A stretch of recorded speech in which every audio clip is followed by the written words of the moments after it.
மாலை வணக்கம். National democratic alliance தேசிய ஜனநாயக கூட்டணியின் சார்பாக பிஜேபி சிம்பிளில் தென்காசி பாராளுமன்ற தொகுதியில் எங்கள் தலைவர் அவர்கள் களம் காண்கிறார்.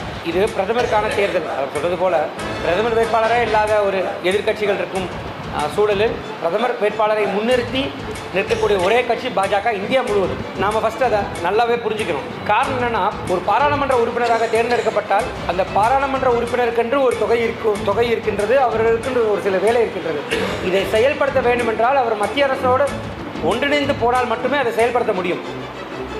எந்த ஒரு செயல்பாடுமே இல்லாமல் தனது சுயலாபத்திற்காக குறிப்பாக திமுகவும் அவரது கூட்டணி கட்சி சார்ந்த வேட்பாளர்களும் இதுக்கு முன்னாடி பாராளுமன்றம் சார்பாக நம் தென்காசி மாவட்டத்தில் போயிருக்கிறாங்க.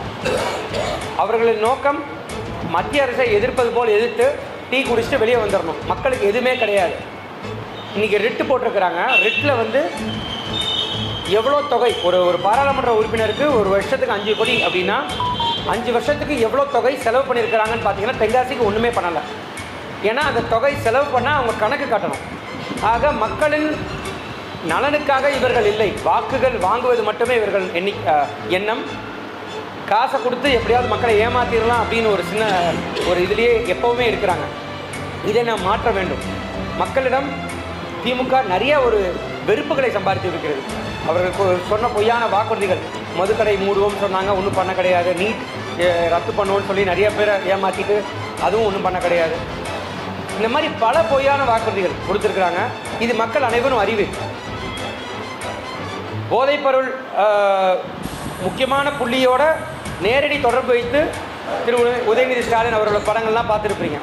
இப்படி மக்களை ஒரு ஏமாற்று கூடமாக வைத்துக்கொண்டு அரசியல் செய்து தம் குடும்ப லாபத்திற்காக நடத்தி கொண்டிருக்கின்றார்கள். இதை நீங்கள் அனைவரும் அறிய வேண்டும். இதை உங்கள் மக்களிடம் சார்பாக நீங்கள் போய் உண்மையை சொல்லணும். நாங்கள் எங்கள் நோட்டீஸில் போட்டிருக்கிற திட்டங்கள்லாம் பார்த்தீங்கன்னா எல்லாம் மத்திய அரசு சார்ந்த திட்டங்கள். இந்த திட்டங்கள் அனைத்து மக்களுக்கும் போய் சேர வேண்டும் என்பது தான் எங்களோட நோக்கம். அது சேர்ந்தால் கண்டிப்பாக நிறைய பேர் பலன்பட முடியும். மோடி ஐயா அவர்களின் திட்டத்தில் நிறைய இருக்குது. குடிக்கிற தண்ணீர் வீடுலேருந்து லெமன் உற்பத்தி பண்ணுற ஃபேக்ட்ரியிலேருந்து கோல்ட் ஸ்டோரேஜ்லேருந்து விவசாயிகளுக்கு ஊக்கத்தொகையிலேருந்து நிறைய விஷயங்கள் இருக்குது. ஆனால் எல்லாமே முழுமையாக வர கிடையாது. காரணம், இவர்கள் போய் சண்டை போட்டுட்டு வெளியே வந்துடுறாங்க. இந்த ஒரு கன்ஸ்ட்ரக்டிவ் பாலிடிக்ஸ், ஒரு வளர்ச்சியை நோக்கி பாதையில் ஒரு பாராளுமன்ற உறுப்பினர்கள் செயல்படுவதில்லை. இதை மாற்ற வேண்டும். இது மாற்றத்திற்கான ஒரு களம், மாற்றத்திற்கான ஒரு அரசியல் களம். அந்த மாற்றத்தை நம் வாக்குகள் மூலமாக இணைந்து செயல்படுவோம். கண்டிப்பாக பிஜேபி சார்பாக நாங்கள் ஜெயித்தோம் அப்படின்னா ஜெயிப்போம். ஜெயித்ததுக்கப்புறம் கண்டிப்பாக அந்த திட்டங்கள் அனைவருக்கும் கிடைப்பதற்கு நாங்கள் முழு பாடுபடுவோம். எந்த ஒரு பாகுபாடும் எங்களுக்கு கிடையாது. மக்கள் அனைவரும் சமம். அவர்களுக்கு அவர்கள் மதம் முக்கியம், அவர்கள் சமுதாயம் முக்கியம்.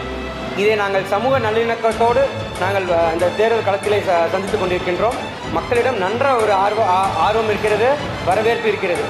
இதை அனைத்தும் வாக்குகளாக மாறுவதற்கு நீங்களும் உங்கள் சார்ந்த மக்களும் நண்பர்கள் அனைவருக்கும் எடுத்துரைத்து அமைப்புகளை வைத்து திண்ணை பிரச்சாரங்கள் செய்து எங்களுக்கு அனைவரிடம் ஒருங்கிணைத்து வாக்குகள் சேகரித்து அனைவரும் வாக்களிக்க வேண்டும் என்று தாழ்மையோடு கேட்கிறேன்.